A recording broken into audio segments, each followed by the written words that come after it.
Olá, boa noite. Boa noite, meus amigos. Boa noite, amigas. Nós estamos ao vivo agora. Estamos esperando um escritor, Santiago Nazarian, para falar da sua carreira e particularmente desse livro, que está invertido, né? Fé no Inferno, que conta a história do genocídio armênio, tão negado, tão escondido, mas que deve ser cada vez mais divulgado para que coisas semelhantes não ocorram com nenhum povo, né? Com nenhum povo, com nenhuma etnia e nenhum país. Boa noite, Bi, boa noite. Então, Santiago é descendente de armênios, é um escritor já bastante experiente, e quando eu li esse livro, falei, adorei o livro, e como essa história tem ligações profundas com a minha história pessoal, com a história da minha família, eu fiquei encantado por discutir esse livro. Acho que o Santiago não entrou ainda, né? Santiago Nazarian. Hoje a gente vai receber Santiago Nazarian falando de fé no inferno aqui no Relações Psiquiátricas, Reflexões Psiquiátricas. Ah, entrou.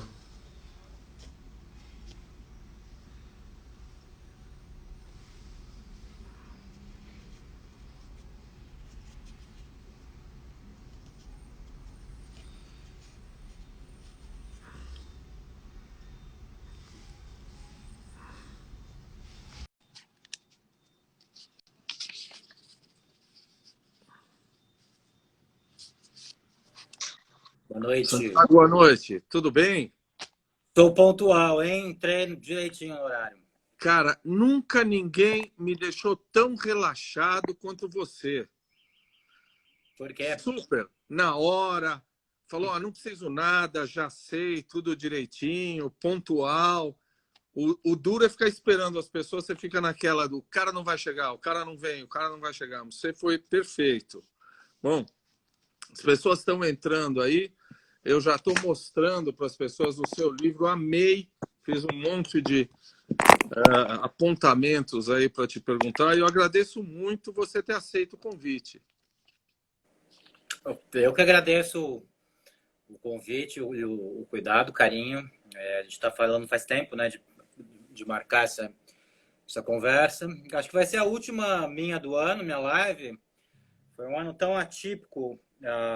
Foi um dos anos que eu mais fiz mesas e debates e coisas assim. Eu costumo dizer, quer dizer, eu acho que é muito por isso, assim, porque como tudo ocorreu por live, né? Não teve viagens por causa da pandemia e tal, fica mais fácil os convites, né? Quando precisa de verba para passagem, para hospedagem, para hotel, para né, os festivais literários todos, geralmente é mais difícil. Então, ao mesmo tempo que foi um ano que eu não pude viajar para divulgar o livro e participar dos eventos literários presencialmente, foi dos anos que eu mais fiz debate, mais falei sobre o livro, por causa dessa facilidade das redes sociais. As pessoas estão pedindo para mostrar de novo o teu livro, nós vamos debatê-lo com muita profundidade, Fé no Inferno. Ó, eu tenho aqui que você é publicitário, você trabalhou em agência durante 24 anos, você é muito meninão, você não tem cara de 43, você tem 43 anos? Eu trabalhei até os 24 anos, não foi? Até Não os foram 24.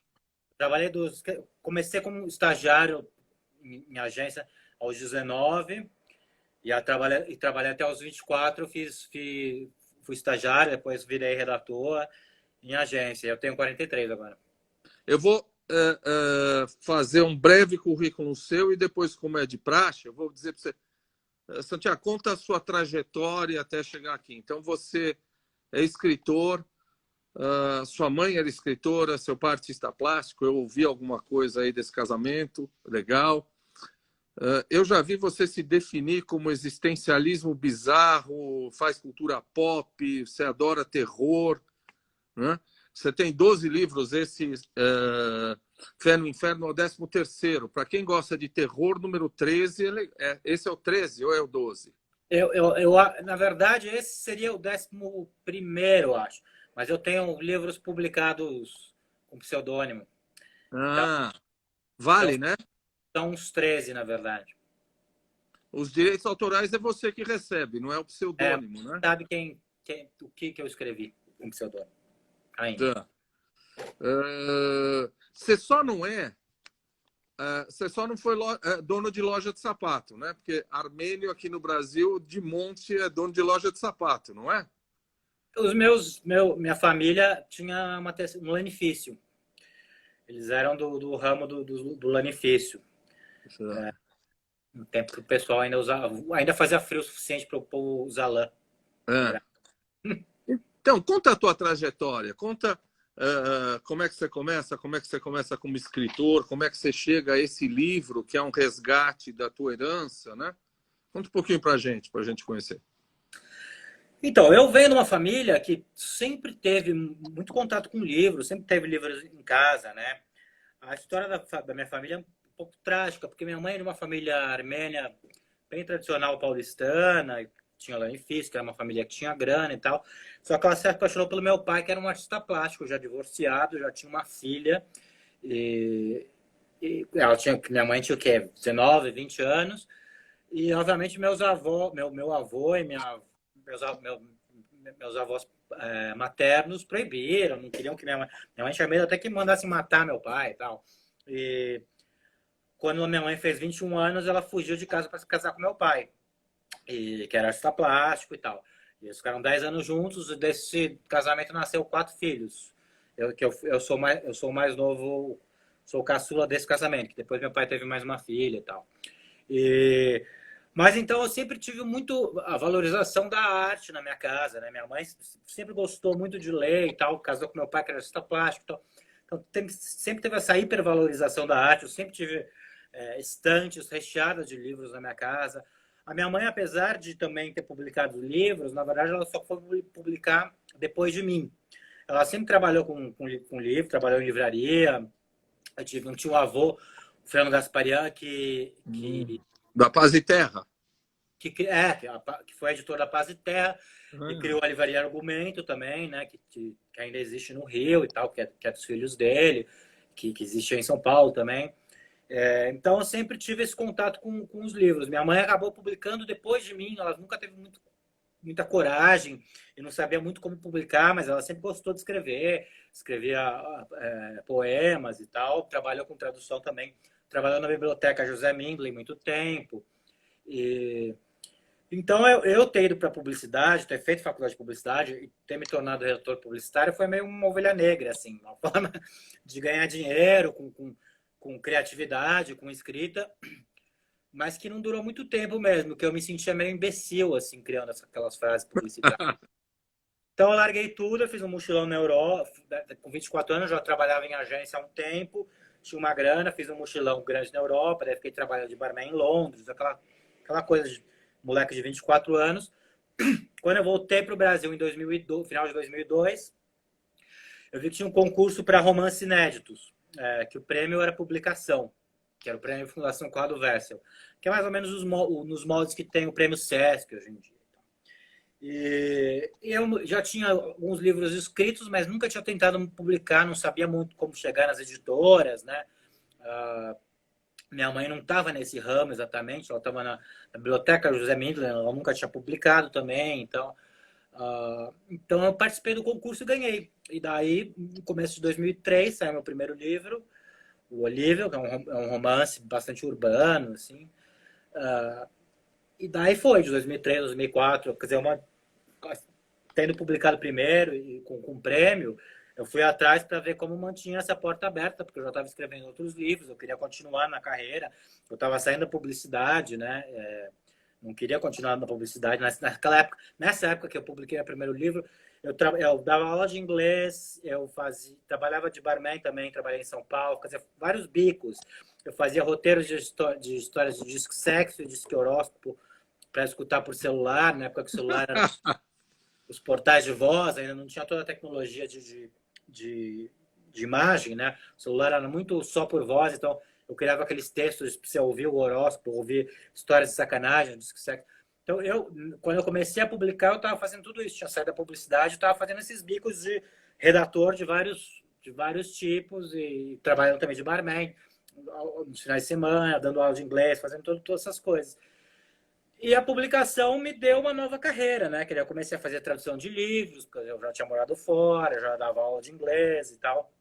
E hoje em dia eu vivo disso, não só da venda dos meus livros, mas fazer tradução de livros. Eu escrevo para a Folha ocasionalmente, ou para outros veículos. Algumas mesas, né, debates, feiras literárias que pagam cachê. Quer dizer, tudo isso são as minhas atividades. Minha renda vem daí. Você já começou a traduzir seu livro para o inglês, o Fé no Inferno? Eu traduzi alguns capítulos para minha agente, para a Lúcia Riff, para ela tentar vender lá fora, né? A gente fez o que chamam de sample, que é os 4 capítulos, assim, algumas páginas para apresentar o livro lá fora, porque é sempre mais fácil, né? Não tem muita gente que lê português nas editoras lá fora, então para uma primeira análise é sempre bom ter material em inglês. Eu não conseguiria traduzir inteiro para o inglês, né? Porque é um livro de 400 páginas, levaria muito tempo, tempo que eu poderia estar recebendo, fazendo a tradução. Quer dizer, se eu traduzir meu próprio livro, eu não vou estar ganhando nada por isso, né? A priori, a não ser que eu consiga vender para fora. Mas eu traduzi uns trechos já. Tá. Por que você disse que tem 2 livros? São 2 livros com pseudônimo? Eu faço alguns trabalhos sobre encomenda, né? De coisas que não tem a ver com a minha obra, com a minha proposta literária, né? O meu projeto literário, mas que eu não tenho o menor problema, assim, eu nunca tive crise de criatividade e tal.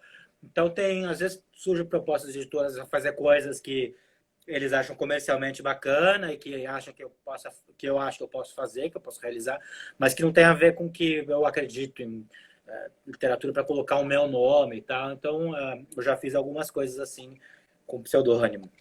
Tá. E dá para falar o pseudônimo? Não. Nunca contei. Você não é o ghostwriter, você é o escritor, é que você bota um pseudônimo, não é isso? Nunca fiz ghostwriter, na verdade. Eu nunca escrevi para alguém que assumisse, né, o personagem. Eu escrevi coisas que com um nome X, assim, que eu não estaria respondendo coisas que também não precisaria estar eu promovendo o livro pessoalmente. São livros que se vendem pela temática, que são coisas de momento, temáticas momentâneas, que não precisam ter um autor, né, vivo lá promovendo o livro. Eu vi que você se define como um escritor pop, né? Uma das coisas que você fala, não é? O que é a literatura pop? E o que você leu? Eu sei que você leu clássicos. Eu vi você falando que você leu o Retrato de Dorian Gray, etc. O que é literatura pop? Que caras no Brasil te influenciaram? Você é de uma geração que começa a escrever o quê? Em 90? Eu comecei a escrever mais a sério no final dos anos 90, né? Eu no começo da minha carreira, os primeiros livros, algumas pessoas me chamavam de literatura pop e eu rechaçava um pouco isso, porque eu queria ser um jovem maldito. Eu estava lendo Oscar Wilde, estava lendo Álvaro de Azevedo, né? Eu queria ser aquele romântico maldito e achava a literatura pop uma coisa descartável, tal. E tanto que eu não tenho muita influência mesmo de literatura pop. Eu tenho uma influência forte de cultura pop pelos videogames, pelos filmes de terror, tudo isso, e que acho que influencia na minha literatura.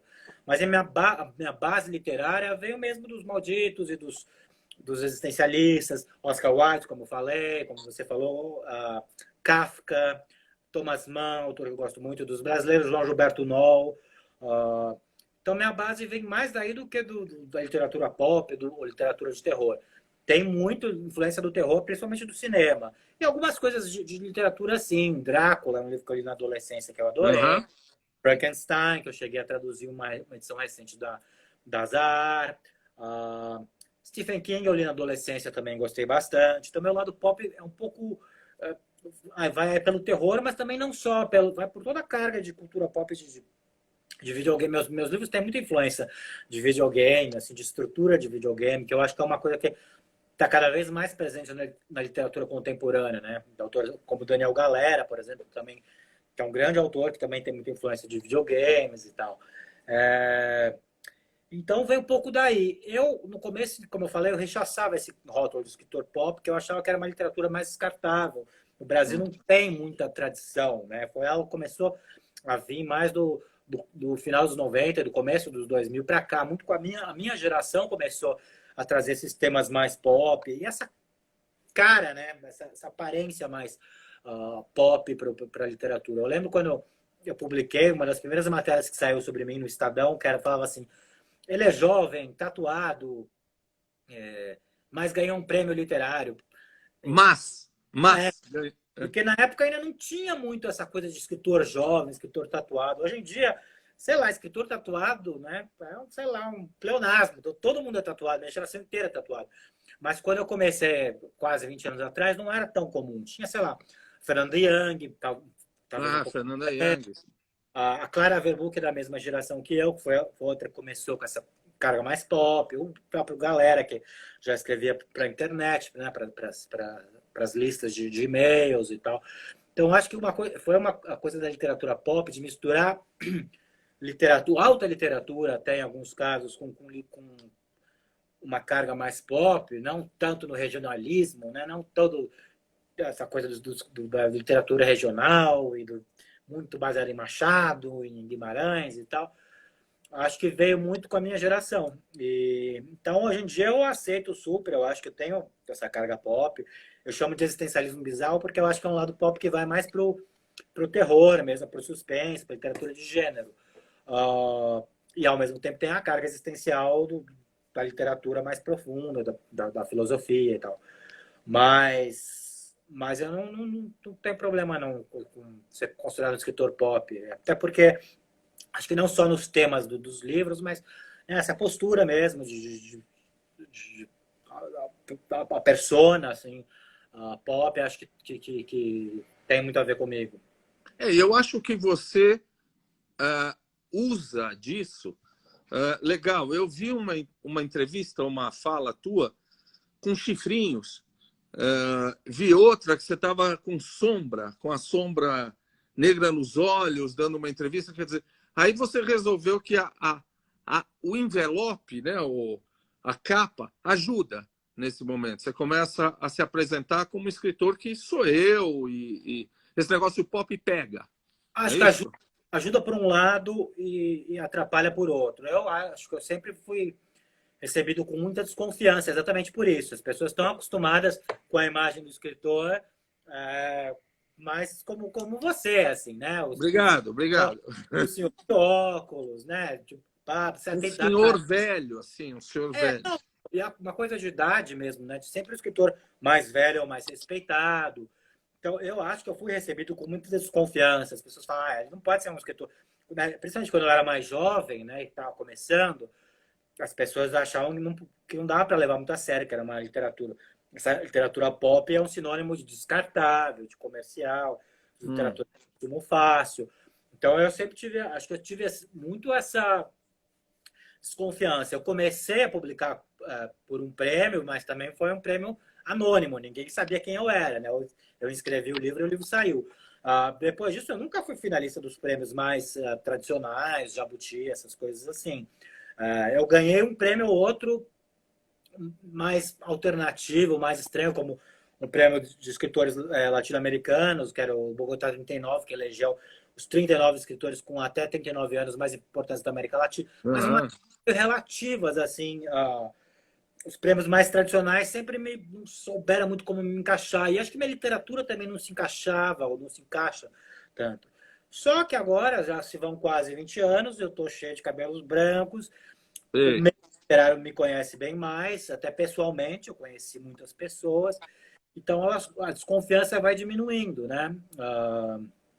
As pessoas Você não é começam um cometa, você não é um cometa na cena literária. Você É, veio e ficou, não é isso? que eu vim para ficar, que eu tenho 12 livros, publiquei só por editoras grandes, respeitadas, né? A Companhia das Letras, a Record. Essa é a Companhia das Letras, né? É, Record também, não é? Qual que você fez? eu publiquei 5 livros pela Record, publiquei 2 pela Planeta, tenho Infantil pela Melhoramentos, então são todas editoras bacanas. Então, eu acho que a desconfiança vai diminuindo, mas ainda tem muita gente que nunca leu, que não leu e não gostou, que olha para minha cara, olha para os chifrinhos. Os chifrinhos, ao mesmo tempo que chama atenção, por um lado, né? Eu sempre tenho muito acesso à mídia, né? Fui em diversos programas de televisão, fui no programa do João 4 vezes.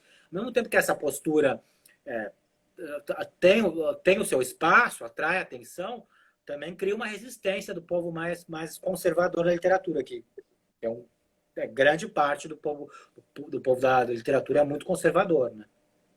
Mas a sistemática para escrever não tem nada de revolucionária. Quer dizer, você escreve duramente, você tem um horário para sentar, para escrever, não é?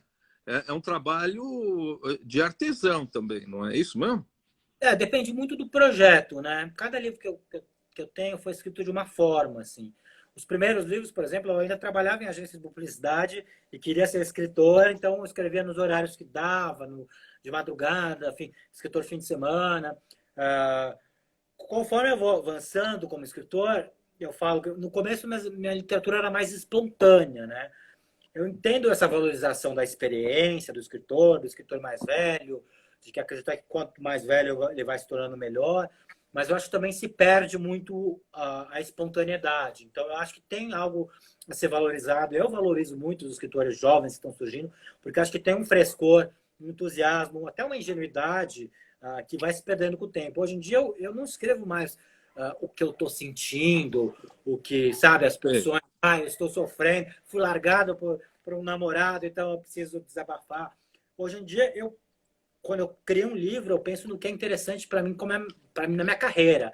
Que eu já falo, nunca fiz um infantil, vou fazer um infantil. Acho que está na hora de tratar do tema do genocídio armênio, que tem a ver com a minha família. Então, eu penso, é mais planejado, é mais em função do que é pertinente para a carreira, para o momento literário do Brasil. Um livro que traga algo de novo, não tem mais aquela pulsão interna. Porque fazer catarse não é literatura, né? Literatura é transcender a emoção pessoal, né? Fazer catarse ninguém curte, né? Não é pro outro. Eu discordo, eu acho que tem esse valor, entende?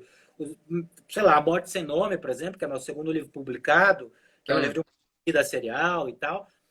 Não é um livro maduro, é um livro pretensioso, até bastante pretensioso, mas eu acho que tem uma beleza ali, que tem uma poética, que tem uma força que só poderia ter sido um livro escrito por um moleque de 22 anos, entendeu? É o que eu não consigo fazer hoje em dia. Então, eu acho que as duas coisas são válidas. Eu acho que a catarse é válida e também é válido a literatura mais planejada, mais cerebral e tal. Tem muita gente que fala, eu já vi, não sei se foi a Lígia, mas eu sei que tem muita gente que fala que lamenta ter publicado cedo porque lamenta as primeiras obras. Eu não, eu tenho muito orgulho, acho que tem coisas que eu só poderia ter feito aos 22 anos, escrito aos 22 anos, publicado aos 24, 25, e tem coisas que hoje escrever um livro sobre o genocídio armênio, por exemplo, é algo que exigiu uma pesquisa e um amadurecimento que eu também não poderia ter feito no começo de carreira, né? Antes de chegar lá, bom, é o que você falou, tem um amadurecimento. E você faz, eventualmente, eu vejo crítica literária na Folha, eu já vi você falar de realismo fantástico, não foi? Então, isso é um convite para alguém que já tem uma qualidade, que já tem um reconhecimento, não é verdade? Espero. Espero que sim. Tá bom. Escuta, você faz... eu fui ver o seu blog. Oi. O seu blog é o Jardim Bizarro. Né? E eu morri de rir porque o que saiu em novembro é A Natureza Me Masturba. Mas depois você indica filmes de terror. E o seu último livro, Neve Negra, é um romance de terror, não é? Não tem Não, escritor de terror no Brasil, né? Não tem Stephen King, não tem isso no Brasil, tem? tem, viu? Tem escritores que vendem muito, como o André Bianco, que é um escritor de terror mais comercial, que tem muitos fãs. O Rafael Montes é um autor jovem que tem um bom prestígio e escreve policial e terror e tal. O Brasil não tem muita tradição em gênero, em geral, né? O Brasil é muito calcado. Eu falei isso numa matéria que eu fiz para a Folha no ano passado, que muita gente discordou e tal, mas o Brasil realmente não tem tradição em gênero. É sempre muito calcado no realismo, a produção artística brasileira, seja televisão, cinema. Eu acho que o Brasil está sempre tentando se auto-explicar. O Brasil sempre tem tratado do Brasil, né? A temática sempre tem que ser o Brasil, seja a favela, seja a Copacabana, seja o sertão. Então, isso não dá muito espaço para o gênero. Mas, ao mesmo tempo, acho que a minha geração e as gerações mais novas, que cresceram muito com o gênero, tanto no cinema, né, o terror dos anos 80, tanto na literatura, eu acho que eles estão trazendo isso. Tem uma nova geração de cineastas também de terror brasileiros, o Marco Dutra, o Denison Ramalho, que está fazendo coisas muito bacanas. Assim. Então, acho que não tem uma tradição realmente, mas que está surgindo. Eu falei na matéria da Folha que sempre parece que agora vai, assim, está se criando um cenário, mas que nunca chega lá. Mas é uma constatação que eu tenho até hoje, mas eu ainda espero que uma hora chegue. Mas eu não lembro se você falou na matéria da Folha, mas tem um cara importante, é o Murilo Rubião, não é? Que faz literatura fantástica no Brasil. Fazia, né? Tem algumas coisas, o flerte com o realismo fantástico latino-americano, né? Uhum. Já foi a corrente principal, a gente não tem, né? A gente nunca foi. Porque tem nomes pontuais no cinema, a gente tem o Zé do Caixão, por exemplo, né? Mas são sempre nomes pontuais, nunca se cria uma cena sólida que influencie novas gerações e tal. Mesmo na literatura, né? Eu apontei vários nomes, mas são nomes recentes que ainda não se sabe se vão gerar uma onda e vão gerar influência em novos autores, né? Espero que sim.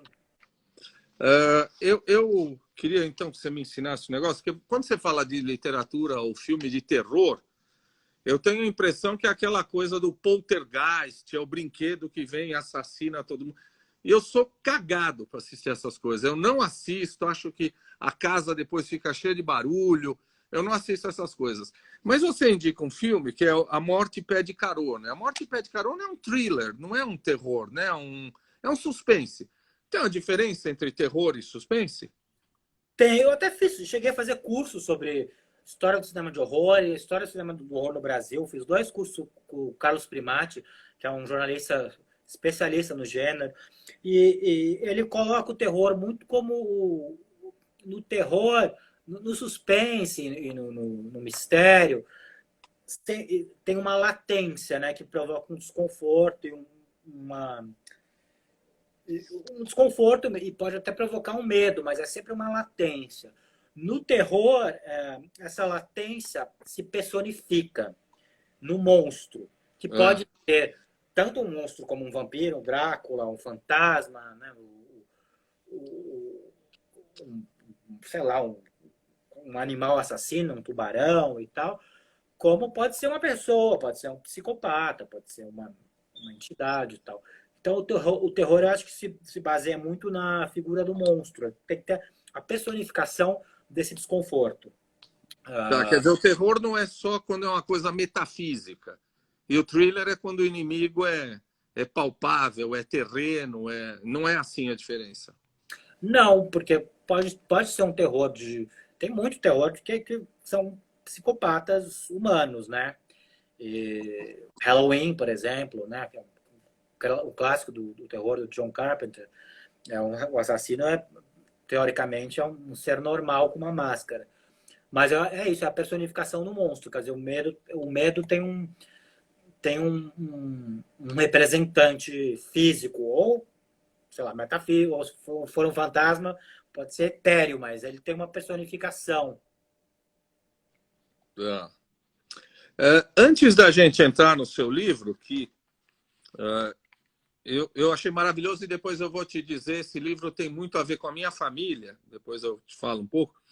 Você não quer falar do Neve Negra, que saiu agora, 2017, não é? Quer falar um pouco dele? Porque eu acho que é um espaço legal para você falar desse livro. O Neve Negra é meu penúltimo, na verdade é o antepenúltimo, né? Porque o ano passado eu lancei um infantil também. Mas é um romance que eu lancei em 2017 pela Companhia das Letras.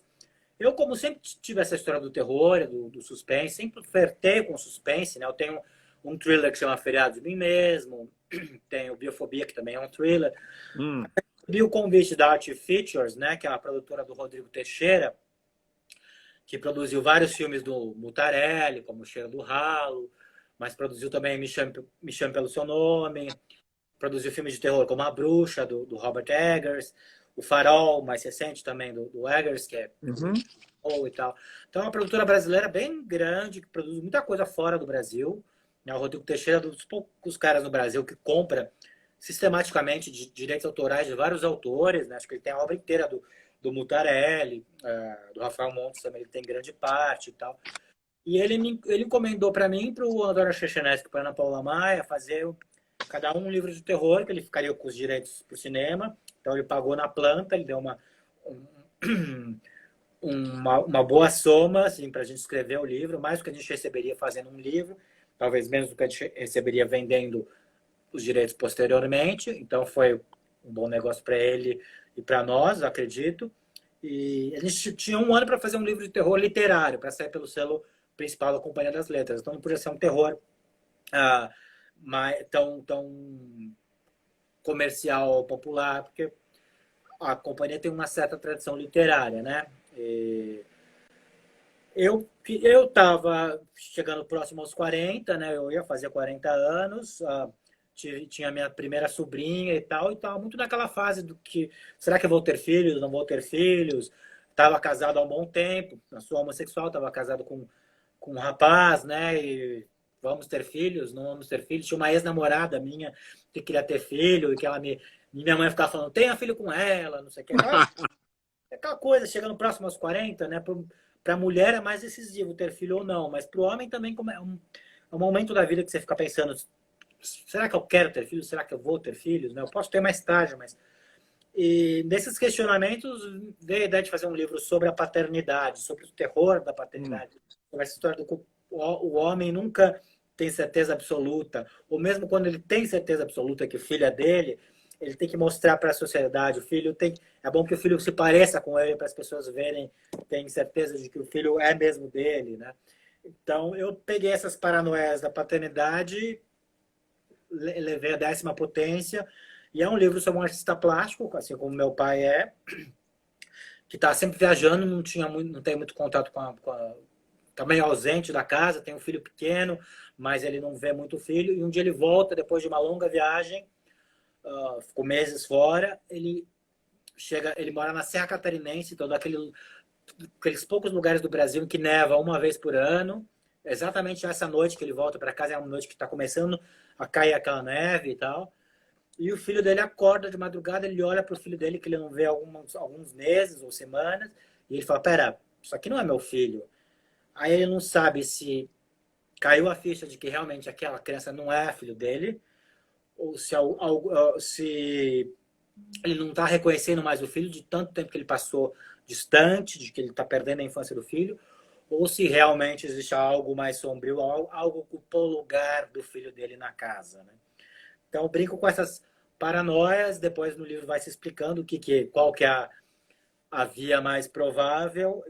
Mas é um livro que eu adorei fazer, bem um livro de terror mesmo, tem um lado até trash do terror, tem um lado de terror, mas tem uma carga forte de terror.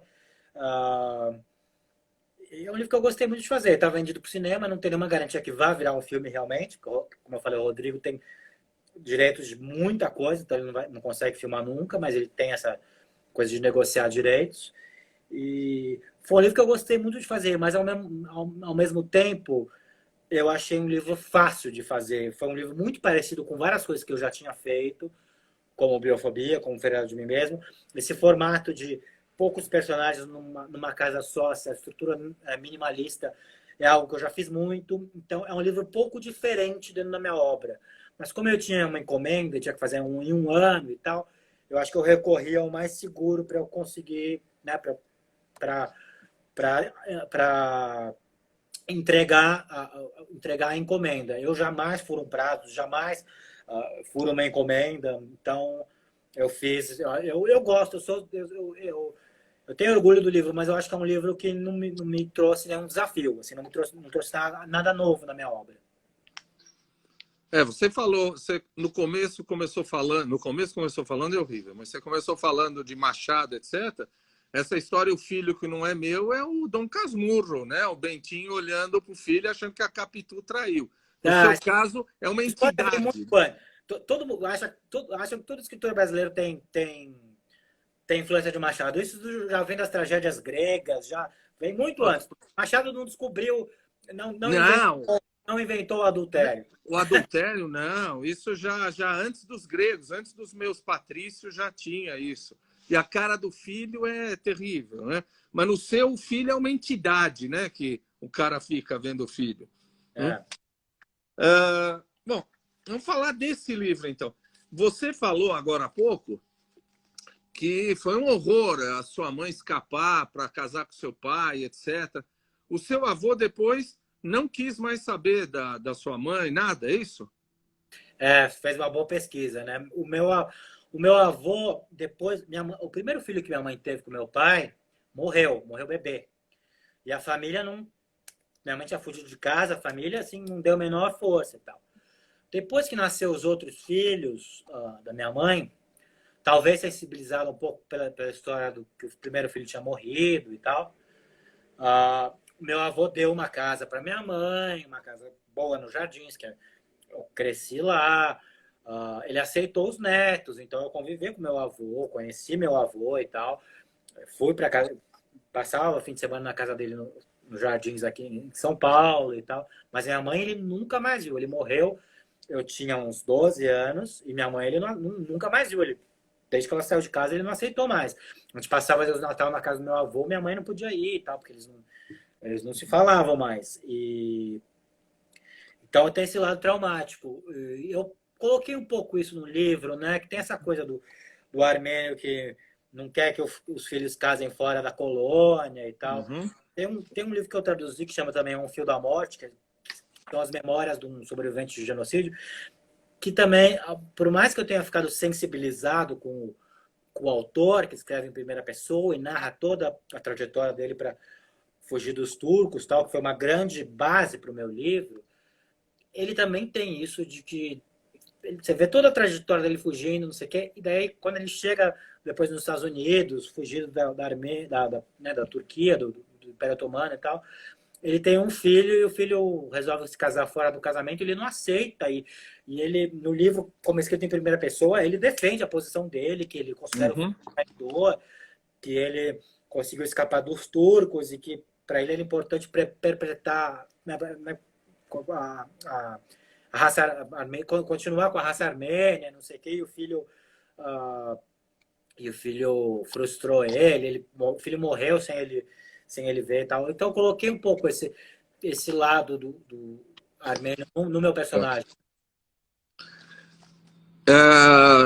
Eu faço uma pesquisa. Você sabe, eu sou médico, eu atendo meus pacientes, escrevo meus livros, faço pesquisa lá na USP, mas é uma questão de respeito a você. Eu leio tudo a seu respeito. Eu assisti coisa. Então, de madrugada, fiquei vendo coisa sua porque é uma questão de respeito a você. Esse livro aqui, ó, agora eu já vou abusar da interpretação. Esse livro aqui é uma forma, seu avô deve estar falecido, mas esse livro é uma forma de dizer, cara, eu não deixei de ser armênio? Não sei se muito pelo meu avô, assim... Mas a gente sempre teve exaltado, assim, nós somos armênios. Sempre escutei da minha mãe, né? Somos armênios.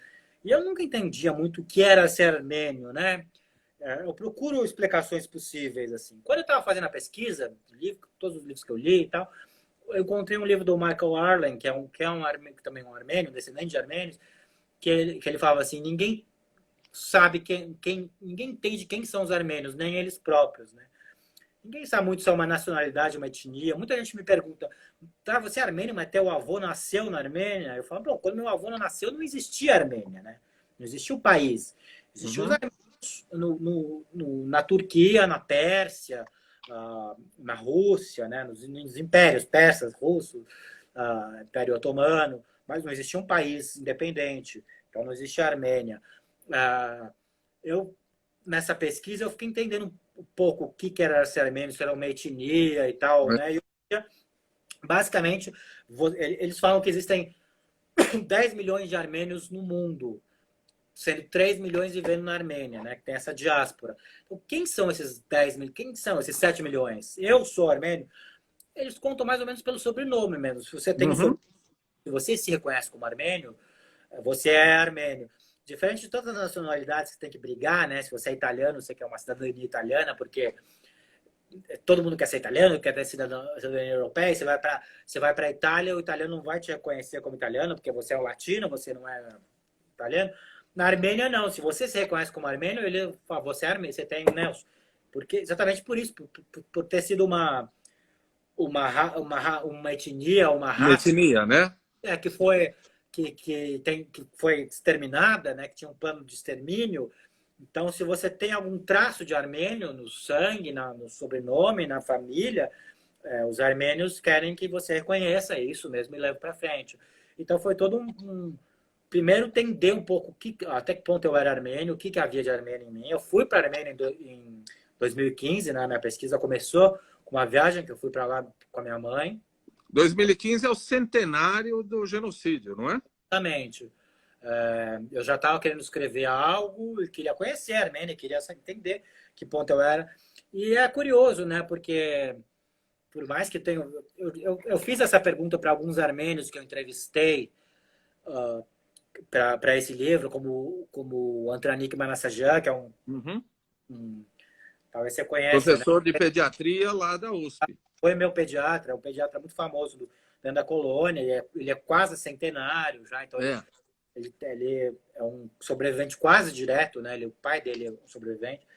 Eu fiz essa pergunta, né? Se era possível ser armênio sem ser cristão, né? Que é um dos traços que define os armênios, que é uma nação cristã em meio aos muçulmanos. E se era possível ser armênio sendo homossexual, né? Também. Então tem vários. O que define um armênio? A língua, é a cultura, é os traços. Mas ao mesmo tempo, quando eu fui para a Armênia em 2015, eu andava na rua e via, olha minha prima, olha os traços tão parecidos com tanta gente da minha família. Eu mesmo tenho essa parte aqui muito armênia, né? Acho que meus olhos têm muito do armênio. Então, sou armênio, né? Assim como judeu, não precisa ser necessariamente religioso. Nascido em Israel, nem religioso. Não precisa necessariamente crer, né, na religião para ser considerado judeu, quer dizer, uma etnia. Então, acho que é por aí. O seu livro correm duas histórias paralelas, a do Cláudio, que vai cuidar do idoso. Eu achei que tem umas coisas engraçadíssimas aqui. E a história do menino na Armênia, toda aquela história pessoal dele. Algumas pessoas não sabem. Você não quer contar o que foi o genocídio armênio? Então, deixa eu contar um pouquinho a moldura do livro. O livro é isso, a história de um cuidador de idosos, um menino de 22 anos, periférico, descendente de indígenas, brasileiro, homossexual, que mora com um cara mais velho aqui na Praça Roosevelt de São Paulo, então, de certa forma, a homossexualidade foi uma forma dele escapar das raízes e da origem mais humilde e se inserir numa classe média cultural paulistana, que é muito como vários namorados que eu tive, né? Eu não venho da periferia, mas eu sempre convivi muito por causa, acho que isso, homossexualidade faz você conviver com pessoas que têm muitas coisas diferentes, mas que têm em comum o traço básico da homossexualidade e da atração física e tal. Então, esse cuidador de idosos, que é um menino de origem humilde, ele vai cuidar de um velho armênio de mais de 90 anos, que ele não sabe exatamente a idade, que mora nos Jardins, que é um cara rico, com uma certa cultura.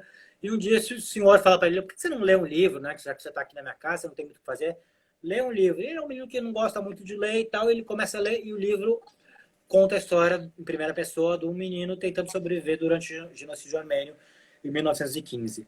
O genocídio armênio aconteceu na Primeira Guerra, morreu cerca de 1.500.000 armênios. O Império Otomano, quando entrou na guerra, né, aliado da Alemanha e tal, contra a Inglaterra e França e tal, ele usou o povo armênio era uma minoria étnica dentro do Império Otomano, que era um império, obviamente, muçulmano. Então já tinha os armênios eram cidadãos de segunda classe, porque eram cristãos, né? A primeira nação cristã do mundo, três. Então eles já eram cidadãos de segunda classe. Quando começou a guerra, os turcos, os otomanos tinham medo da ligação dos armênios com o Ocidente, com a Rússia, porque os armênios estavam espalhados entre a Rússia... Ali no Cáucaso, né? Bem colado na Rússia, não é isso? Esse era o árabe. Eles eram uma nação espalhada em diversos territórios, então eles tinham medo dessa proximidade dos armênios com outras... com o Ocidente e com a Rússia. Ao mesmo tempo tinha essa rixa religiosa. Então eles resolveram aproveitar a guerra, né, a desculpa da guerra, para exterminar os armênios e foram tirando os armênios das suas vilas, mandando eles em caravanas para o deserto. Muitos morriam no meio do caminho, muitos eram mortos no meio do caminho, eram mortos por curdos, os turcos não faziam muito nada e tal. Então eles foram morrendo sistematicamente.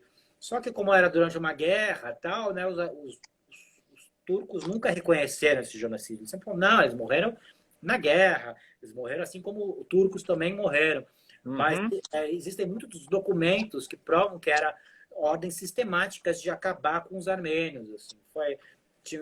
Tem umas falas meio assim, que eles começaram sistematicamente a exterminar os armênios por causa desse medo de uma revolta, e chegou um ponto lá, o ministro do interior lá, da Turquia fala assim, putz, agora a gente já foi longe demais. Se a gente não exterminar todos os armênios, né, a gente já matou demais. Se a gente não acabar com eles, eles vão se virar contra nós. Então foi meio uma bola de neve que aconteceu. E daí os armênios se espalharam pelo mundo, né? Tem colônias grandes nos Estados Unidos, na França. No Brasil a colônia não é tão grande, é uns 40.000 habitantes. Na Argentina já são mais de 100.000, é uma colônia um pouco maior. Com o final da guerra, né, da Primeira Guerra, os armênios conseguiram um pequeno espaço de terra dentro do Império Russo, que virou uma Armênia independente, mas que durou pouquíssimo, 1 ano e pouco, quase menos de 2 anos, que depois virou uma república soviética, né? A Armênia virou uma das repúblicas soviéticas, então só foi se tornar um país independente realmente no começo dos anos 90, depois com a dissolução da União Soviética. E é um país hoje de 3 milhões de habitantes, que ainda tem seus conflitos, como a gente está vendo agora. Né, tem uma guerra aí, né? Com o Azerbaijão. O que existe da Armênia hoje é uma fatia do que já foi em séculos passados e que foi tomado por diversos, né? Foi tomado pelo Irã, foi tomado pelo Azerbaijão, foi tomado pela Turquia, foi tomado pela Rússia. É uma fatia que não tem nem saída para o mar, né? A Armênia já teve saída para o mar de 2 lados, tá? Agora não tem, é um país que não tem saída para o mar e tal. Então, o pouco que resta, como essa região do Nagorno-Karabakh, né, no Azerbaijão, o Azerbaijão invadiu ainda mais, foi tomar mais territórios, o que trouxe agora essas novas disputas e essa guerra e tal. Então é uma região bem complicada, é um país não é um país rico, mas é um país muito seguro. Eu fui viajar assim, em termos de violência, de roubo, de violência, é um país pacato, eu diria, um país bastante pacato, apesar dos conflitos externos. Lindo, assim, as paisagens são super bonitas, as montanhas. Eu viajei muito, a gente pegou umas vans de turista, com turista russo, assim, né? Porque a Armênia hoje é muito ligada com a Rússia. A Armênia que restou tem muito mais a cultura soviética e russa do que da cultura árabe, né? Os armênios que estão no Brasil, que tem essa coisa da comida armênia sendo quibe cru, muito próxima da cultura e da comida árabe, é mais os armênios que vieram que hoje é a Turquia, né? Porque os armênios da Armênia atual tem uma cultura muito mais russa, soviética, né? Fizeram parte da União das Repúblicas Socialistas Soviéticas, né? Exatamente. Eu vou te dizer, eu sou muito ligado a essa história há muitos anos, porque houve um genocídio grego paralelo com o genocídio armênio. E aí, há muitos anos, eu li os 40 Dias de Musadag, que você deve ter lido, né, que fala do genocídio armênio. Aí fui ver há muitos anos um filme do Charles Aznavour, chamado Ararat, que ele mostra. Tem agora na Netflix A Promessa, que é um filme sobre o genocídio armênio. E os meus avós maternos moravam numa cidade da Turquia chamada Esmirna. E em 1922, os turcos fizeram um genocídio por resto que tinha dos armênios em Esmirna e dos gregos. Os meus avós foram expulsos e minha mãe falava que tinha amigos armênios que foram para a Grécia e os meus avós morreram de fome na Grécia. Tem um livro do Jeffrey Eugenides que escreveu As Virgens Suicidas, o Middlesex, que começa com... Exatamente, é o Middlesex, Então, vários armênios se transformaram em músicos importantes na Grécia. Um cara que chama Agapios, que era, na verdade, era Agope, né? Então, eu conheço bem essa história também por vivenciar o genocídio grego simultâneo. Na verdade, o que acontece é que a Turquia nega-se a falar de genocídio, não é verdade? Você falou, tem ordens sistemáticas de matar todo mundo, né? Tem uma banda de rock. Você é roqueiro, você não conhece o System of a Down? Conheço. Inclusive, o meu orientador, o Heitor Loureiro, que é um historiador, doutor, especialista no genocídio, que me emprestou a maioria das coisas, a maioria do material que eu li sobre o genocídio. Ele não tem nada de armênio, é loureiro, não é um loureirian, assim, mas ele se apaixonou pela história da Armênia exatamente por ser fã do System of a Down e começou a estudar e tal, e acabou levando isso como uma carreira. E a gente é casado com uma armênia também. E eu gosto. A artista mais famosa armênia, mais conhecida internacionalmente, é a Cher. A Cher é armênia? A Cher é armênia. Mais que o Charles Aznavour? Acho que a Cher é mais conhecida, né? Do que o Charles Aznavour. Eu tenho uma prima, inclusive, que é igual a cara da Cher. Então, a Cher tem muito traço de armênio também, eu acho. Tem o Nariz, né? Filho do Fábio Júnior, armênio por parte de mãe. Tem Araciba Balabanian. Uhum. Aliás, os Ian é carimbo de armênio, não é? E eu vi que você fez uma pesquisa sensacional, porque você cita, acho que o Enver Bey, o Talat Pasha, que foram os caras, os ministros que mandaram matar mesmo os armênios, né? Você sabe, esse cara você conhece, você é um grande literato, Orhan Pamuk? Sim. Prêmio Nobel de Literatura. Ele, em 2005, ele falou assim, esse país aqui, porque ele é turco, ele falou, esse país aqui ninguém fala que teve o genocídio armênio, nós matamos 1,5 milhão de armênios. Ele teve que fugir da Turquia, né? Ele foi processado, quiseram matar ele. Por que você acha que ninguém fala disso? Você estudou tanto, por que você acha que as pessoas botam isso debaixo do tapete? E você abre com uma citação do Hitler, né? Quando ele pensou em fazer o Holocausto, ele escreveu, afinal, quem é que lembra dos armênios, né? Foi o primeiro... Por que você acha que ninguém fala do genocídio armênio? Olha, eu acho que primeiro que, se for comparar com o Holocausto dos judeus, acho que tem vários motivos de que é menos conhecido. Primeiro, aconteceu há mais tempo, então tem menos registros, né? Já tantos registros na época. Tem isso, de menos gente sabe porque os turcos nunca reconheceram. Então, os turcos não reconheceram porque os turcos nunca reconheceram também, acho, por muitas questões econômicas, né? De não entregar terras, de não ter que dar compensação, como mães fizeram, né? Tiveram que fazer e tal. Eu acho que tem muito isso, essa parte política, essa parte financeira. Acho que tem essa parte que não tem muitos registros. Acho que tem a parte também que morreu menos gente. 1.500.000 não é pouco, né? Mas é menos que os 5 milhões de judeus. Eu acho que é um povo mais fragmentado, é isso de que essa própria dúvida do que faz alguém armênio é um povo menos unido e atuante do que os judeus, que pressionaram. Economicamente é um povo também menos rico. É uma etnia menos rica, não é? É um povo, não é uma etnia tão pobre, né? Acho que Não, de jeito nenhum, de jeito nenhum. tem muita história de armênio bem sucedido, assim. Eu sou dos poucos armênios. Não, tô brincando. Mas, Tá bom, tá bom, tá bom. mas acho que os judeus têm isso mais de união e de pressão, e tem sim o poder econômico e mesmo a quantidade, né? O volume de gente, assim. E tudo isso, acho que são várias questões mesmo, de ter acontecido mais recente, ter mais registros, ter gente viva ainda, sobreviventes diretos e tal. Mas por isso mesmo eu senti a responsabilidade de contar essa história, assim, né? Que eu acho que, bem ou mal, né? Assim,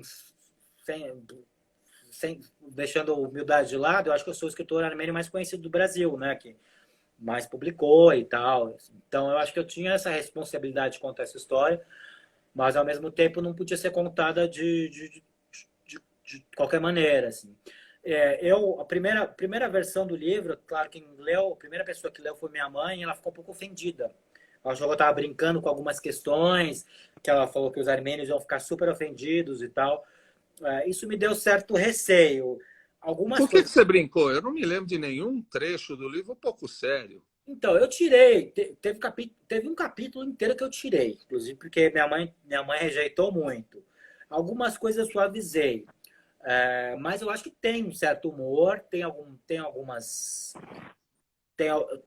umas brincadeiras lá, mas eu acho que quando você lida com ficção, você tem certas liberdades, e bem ou mal tem o lugar de fala, né? Porque os sobreviventes não estão mais, os diretos não estão mais vivos. Então eu tenho essa herança, né?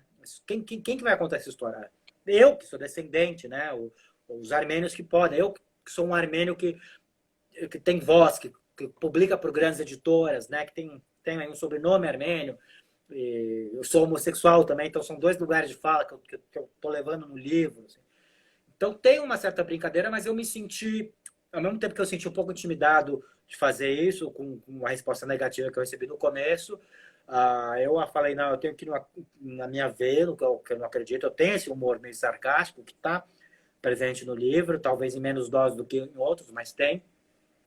E quando eu terminei a versão final do livro, a primeira pessoa, o Heitor, que é o meu orientador, ele leu, adorou, mas ele não é armênio, então por mais que ele seja um especialista no tema, ele talvez não levasse as dores tão pessoalmente. A mulher dele, que é armênia, leu também e adorou e tal. Eu falei, bom, pode ser a visão dela. Mas o que eu fiquei mais confortado é quando eu tinha a versão final e que eu dei para uma revisora de armênio, uma mulher mais velha, idade próxima da minha mãe, que fala armênio e tal, e que foi revisar os termos em armênio, porque eu não falo armênio. Então, os termos que tem no livro são termos que eu tirei de vários livros que eu lia que apareciam muito, né? Uhum.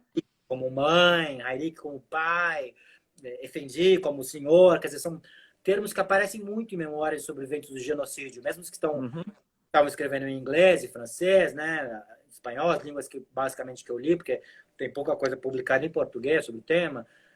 Eles sempre tinham termos em armênios que eles usavam, então eu achei assim, bacana usar. Só que eu precisei de uma revisora para padronizar, né, a fonética, a transcrição para o que seria a transcrição em português e tal. E ela leu, essa é uma cena mais de idade próxima da minha mãe e tal, e ele me ligou, ficou falando horas sobre, olha, aqui eu mudei tal, aqui acho que melhor com Y do que com I, ou melhor com Y, aqui. Ficou me falando assim, horas sobre as escolhas dela, foi super cuidadosa, e eu não sabia muito o que ela tinha achado do livro, porque ela estava sendo super técnica. E no final ela falou assim, olha, eu fiquei apaixonada pelo Cláudio e eu acho que você vingou os armênios. Eu fiquei mais sossegado. Eu falei, se minha mãe ainda se incomodar com o livro, é problema da minha mãe, porque quando a revisora, a Catherine Charinian, quando ela deu o aval dela, eu fiquei mais tranquilo para o livro sair e tal. E eu não tive nenhuma resposta negativa até agora da colônia armênia, assim, de gente que achava que eu desonrei os armênios e tal. Nem nos O livro é maravilhoso. Você faz um trabalho histórico, um trabalho testemunhal maravilhoso. Precisava mesmo. Você sabe que uma outra razão para ter menos divulgação é porque se alguém vai fazer um filme sobre o genocídio armênio, vai falar de genocídio armênio, a Turquia vai lá e pressiona para não fazer o filme, pressiona o país. O System of a Down sofreu um monte de ameaças, né, das letras deles. Você ficou com algum medo alguma vez? Você leu isso? Você leu que os turcos vão lá e ameaçam o cara que vai falar alguma coisa de genocídio armênio. Você falou, pô, alguém pode vir me encher o saco? Eu tive um pouco assim de receio de que pudesse acontecer alguma coisa. Até agora não aconteceu e não me surpreendo muito. Tem tantos livros que eu escrevi, talvez temas menos espinhosos, mas que eu tratava, sei lá, Neve Negra, que tem coisas de pedofilia no livro, de incesto. Tantos temas que eu achei que poderia dar problema e não deram. Acho que a literatura é um lugar de resistência, que você pode falar de várias coisas que você não fala em nenhum lugar, por vários motivos. Um que é uma arte relativamente barata, não precisa de grandes investimentos, não precisa de patrocínio de bancos. Inclusive, quando eu fui entrevistar o Antranik, eu liguei para ele e falei, Antranik, quero conversar com você, estou escrevendo um livro sobre genocídio armênio, queria conversar um pouco com o senhor, de saber a sua experiência dos seus pais e tal. Ele marcou comigo e tal, e no dia seguinte meu tio me ligou e falou assim, o Antranik me ligou, ele tá querendo saber se você tá indo lá para pedir dinheiro para publicar o livro. Eu ia brincar com você se o Antranik te cobrou a consulta. Ele não cobrou a consulta, mas ele achou que eu estava passando o chapéu. Mas aí tem isso. Acho que como a literatura não depende de grandes investimentos, você pode publicar um livro sem patrocínio, né? Pago pela editora. O Fern Inferno foi um livro totalmente pago pela Companhia das Letras. Eles me pagaram no adiantamento para escrever o livro e tal. Então, como não tem grandes investimentos, você pode falar o que você não fala em outros lugares. Como também chega em poucas pessoas, não é um livro que não está exposto como na televisão e tal, você também pode tratar de temas mais espinhosos com menos espinhosos, com menos receio de ter ataques e tal. Eu sempre falo, do ano passado teve, durante a Bienal, né, que o Crivella encrespou com uma história Uma revista, com a história dos Vingadores. Tem diversos livros de temática LGBT para adolescentes que tratam sobre homoafetividade, sobre a relação entre dois meninos e tudo. Tem vários. Ficou meio em moda de uns anos para cá, de 2015 para cá. Mas o Crivella foi encrespar com uma revista em quadrinhos, porque tinha a figura, entendeu? Então, para chegar no conteúdo do livro, nas páginas, no que está escrito, você precisa ler. Então, chega em menos pessoas. Você tem que desenhar para a pessoa entender. Então, eu ainda não tive nenhum ataque dos turcos, não tive resposta negativa dos armênios, menos ainda, assim, tive muitas respostas positivas, muita gente da colônia está lendo o livro, né? Tive certo receio que pudesse, sim, ter, mas eu acho que faz parte, é uma história que a gente tem que contar. E eu já vivi muito também. Se eu morrer por uma boa causa, vai fazer bem. Tem muito livro bom para ser escrito ainda. Eu ia lembrar que o Papa Francisco recentemente falou de genocídio armênio. Ele falou em Erevan, na Armênia, ele falou de genocídio armênio. Mas, por exemplo, Estados Unidos, você estava falando mesmo da pressão dos turcos e tal. Estados Unidos é um dos países dos poucos países importantes que nunca reconheceu o genocídio. Por causa das ligações com a Turquia, que não quer perder ligações econômicas, né?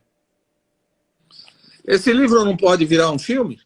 Já estou cantando a bola, cara. Não é um filme barato, né? É um filme... Tem essa coisa do épico, de ser passado durante vários anos. Tem uma coisa do flerte com o fantástico, com o folclore, né? O livro vai para um lado fantástico mesmo, para sobreviver àquele inferno, né? O menino tem uma coisa... Sim, aparecem umas figuras com o menino, né?